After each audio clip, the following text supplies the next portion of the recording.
The Great Tomato Caper, a suburban saga. It all began on a crisp Saturday morning, the kind where you wake up feeling like the world is full of possibilities. I stepped out onto my porch, coffee mug in hand, ready to savor a peaceful moment before starting the day's chores. But instead of the tranquil scene I'd anticipated, I found myself staring at an empty spot where my prized tomatoes had been just yesterday. I stood there frozen, the steam from my coffee swirling in the morning light as I gaped at the barren space in disbelief. It felt like a parent discovering their child's bed empty in the middle of the night. Dramatic, I know, but these weren't just tomatoes. They were my pride, my joy, and, frankly, my only escape from the daily grind. Gardening was cheaper than therapy, and those tomatoes represented hours of care, sweat, and sunburns. Losing them wasn't just inconvenient, it was personal. As I stood on the porch, mourning their disappearance, I cast a wary eye around the neighborhood. The peaceful suburb I called home suddenly felt a little less friendly. Perfectly trimmed lawns, pastel-colored shutters, and neighbors with practiced smiles now seemed to hide dark secrets. Someone had trespassed onto my property and stolen my tomatoes, and I was determined to find out who. I took a deep breath, reminding myself this wasn't some high-stakes detective thriller. Yet, maybe it was a fluke, a hungry squirrel with gourmet taste or a raccoon expanding its palate. That idea, oddly enough, was more comforting than the alternative, a neighbor with nefarious intentions. I shook off the paranoia and went back inside, determined not to overthink things. But peace didn't last long. 2 days later, it happened again. This time, the thief had been thorough. Not a trace of tomato was left behind, no half-eaten fruit, no paw prints, just the sad, leafy remnants of what had once been my garden's crowning achievement. Frustration boiled over. Whoever was behind this wasn't going to get away with it again. I was done playing the passive victim. It was time to turn amateur sleuth. Armed with my smartphone camera and a newly purchased wireless security system, I transformed from part-time gardener into full-time detective. And soon, I had a prime suspect. Evelyn. Yes, that Evelyn. The infamous president of our homeowners association. She was known throughout the neighborhood for her fastidious lawn inspections, her passive-aggressive emails about trash can placement, and her commitment to enforcing rules no one else even knew existed. Evelyn had always taken an unusual interest in my garden, particularly my tomatoes.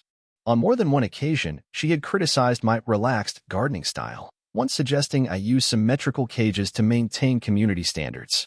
She disliked my casual approach to yard work, and I took great pleasure in ignoring her unsolicited advice. Still, I never imagined she would stoop to tomato thievery. But now I wasn't so sure. I decided to casually observe her. It didn't take long before something suspicious happened. That very evening, while I was watering the remaining plants and trying to look innocent, Evelyn strolled past my yard with her miniature schnauzer, Duke. She slowed as she approached, her eyes narrowing at my sad, stubby tomato plants. Then, catching me watching her, she flashed a bright, artificial smile and waved dramatically. "What a shame about your tomatoes," she said, her tone sugary with a sharp edge. "Gardening isn't for everyone." I returned her smile with the same forced cheer, mumbling something about pesky raccoons. But in my heart, I suspected the real pest was wearing sensible shoes and a pastel cardigan. After Evelyn passed, I wasted no time setting up my surveillance. I concealed the camera in the leaves, adjusted the angle, and checked the feed on my phone. Perfect. If Evelyn, or anyone else, came back for more, I'd catch them in the act. The next morning, I woke before dawn and immediately checked the footage. At first, everything seemed normal, birds chirping, leaves rustling. But then, there she was. Evelyn, wearing what I could only describe as stealth mode gardening gear, oversized straw hat, gardening gloves, and pink Crocs, casually walked up to my plants like she was shopping at the farmer's market. My jaw dropped as I watched her pluck a ripe tomato, tuck it into a tote bag, and glance around like she was pulling off an international jewel heist. I sat back in shock, emotions swirling between disbelief, rage, and uncontrollable laughter. Evelyn wasn't just enforcing arbitrary HOA rules. She was pilfering my produce. The nerve. The audacity. Part of me imagined her throwing a neighborhood tomato salad party, claiming it was all organic and locally sourced, without mentioning her supplier. But amusement quickly turned to resolve. This wasn't just petty theft anymore. Evelyn had crossed a line, and I wasn't about to let it slide. If she wanted tomatoes so badly, I decided, I'd give her something she wouldn't forget. Inspiration struck while I was scrolling through my phone and stumbled across a video titled, Carolina Reaper Pepper Challenge. Watching grown adults cry, sweat, and gasp for breath after biting into the world's hottest pepper filled me with diabolical glee. I had a new plan. I would plant Carolina Reapers, disguised among my tomatoes. The next time Evelyn tried to swipe one of my precious fruits, she'd get a mouthful of pure, unrelenting fire. The very next day, I went to the gardening store and picked out the healthiest Carolina Reaper seedlings they had. The cashier gave me a strange look as I explained, a little too cheerfully, that I planned to plant them next to my tomatoes. I could only imagine what he was thinking, but I didn't care. Soon, my trap would be set. Back home, I planted the Reapers with care, tucking them in among the tomato plants. As I watered them, I silently apologized for their dangerous mission ahead. Yet I couldn't help but feel a thrill of anticipation. These peppers were no ordinary produce. They were my secret weapons. As the days passed, I nurtured my Carolina Reapers like prized pets. They grew bright and angry red, tiny grenades waiting to explode. Even watering them felt risky, like one wrong move could unleash their fury prematurely. It wasn't long before my neighbors started noticing my renewed dedication to gardening. Jerry, who lived next door, peered over the fence one afternoon and chuckled. "Going for Gardener of the Year, are ya?" he teased. I laughed nervously, careful not to reveal my true motives. Jerry didn't need to know about my pepper sabotage. Not yet. Then, just as my Reapers ripened to perfection, Evelyn came snooping again. She appeared without warning, Duke in tow, just as I finished camouflaging the peppers with carefully placed tomato leaves. "Interesting choice of fertilizer," she remarked, peering over the fence with a skeptical look.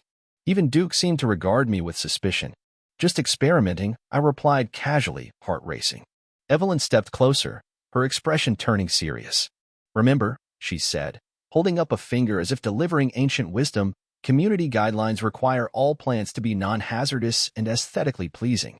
Wouldn't want anyone to get poisoned, would we?" Her words hung in the air like a threat. I forced a laugh. "Of course not, Evelyn." She narrowed her eyes, clearly not convinced, but eventually turned away. The moment she left, I exhaled in relief. It was time to accelerate my plan.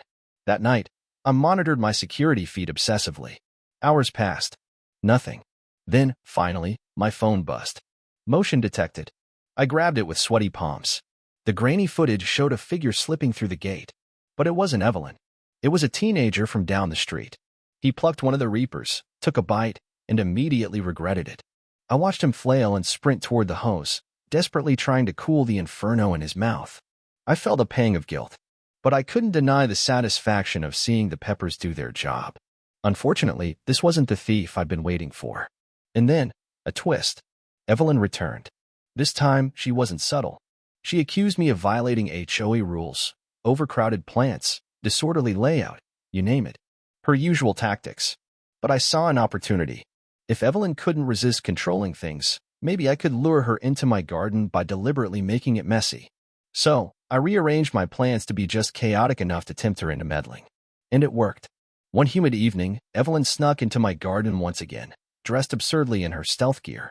She scanned the plants and, seeing a particularly plump pepper disguised among the tomatoes, plucked it.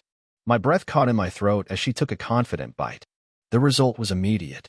Her eyes widened in shock as the fire hit. She dropped the pepper, clawed at her mouth, and stumbled blindly for the hose. In her panic, she managed to spray herself in the face. Duke barked furiously as his owner flailed and shrieked. I couldn't stop laughing. Evelyn bolted from my yard, screeching about poisoned tomatoes. She ran straight into Mr. Peterson, who was out for his evening stroll. She grabbed his newspaper and waved it wildly, as if it could extinguish the flames in her mouth. Mr. Peterson stood frozen in confusion. Later that night, I replayed the footage over and over. It was comedy gold, but I knew Evelyn wouldn't take this lying down. Sure enough, the next day, I received a formal email from the HOA, accusing me of maintaining hazardous plants and demanding immediate action. Evelyn was escalating the battle. At the HOA hearing, Evelyn arrived dramatically, wearing sunglasses indoors, her voice trembling as she recounted her traumatic experience. She claimed the peppers were weapons designed to harm. But I had my evidence, clear footage of her stealing my produce. And then, unexpectedly, Margaret, the quiet HOA secretary, stood up. She testified that she'd seen Evelyn trespassing and stealing from my garden weeks before. The tide turned. Evelyn's supporters faltered. The board promised to review the evidence. The meeting ended in tense silence.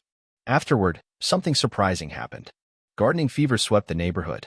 People planted tomatoes, peppers, herbs, turning their yards into vegetable sanctuaries. Even Jerry built a greenhouse. The Wilsons, an elderly couple, became tomato farmers. It was like a suburban gardening revolution. And Evelyn? She retaliated with petty complaints, too many leaves, too big a plant, but her power was fading. I realized I needed a final move. At the local farmer's market, I learned about hybrid peppers, crossbreeding ghost peppers with Carolina Reapers to create something hotter than both. I couldn't resist. With Jerry's help, I grew these peppers in secret. By the next HOA meeting, my hybrid peppers were legend. I brought them in, offering Evelyn a taste test. She took the bait. Her reaction was immediate and catastrophic. Red-faced, sweating, she bolted from the room. The HOA board dismissed all her complaints. The neighborhood cheered. That night, I sat in my garden, at peace for the first time in months. The war was over. Gardening had brought us together and taken down tyranny. And as I bit into a tomato, savoring its sweetness, I smiled, knowing justice had never tasted so good.